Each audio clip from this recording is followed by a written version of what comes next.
Today's species is neither endangered nor particularly attractive, but we are going to try to make this a weekly feature instead of a monthly one, so we'll have to include some less exciting entries every now and then.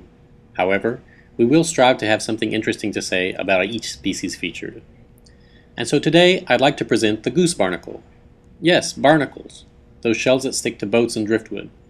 Like you, I'd never given them much thought. But then I received this fascinating video from a good friend of mine, Eva Estes, and I had to ask myself, what is that? After a bit of research, I found out it's called a goose barnacle. I'm not exactly sure what species it is. There are a couple in the Lepus genus which look very similar, but I'm leaning towards Lepus anserifera. It's definitely some sort of lepus.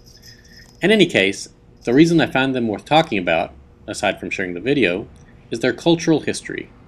In medieval Europe, before they knew about such things as animal migrations, it was widely believed that certain geese, which were never seen laying eggs, grew out of these barnacles. In fact, the Catholic Church considered these geese a fish, and so the faithful were allowed to eat them on Fridays. In our more enlightened times, barnacles are notorious in the animal kingdom for another reason. Being anchored in place your whole life presents an interesting challenge to sexual reproduction, and barnacles, there are over 1,000 different species, have developed some curious strategies to overcome this limitation.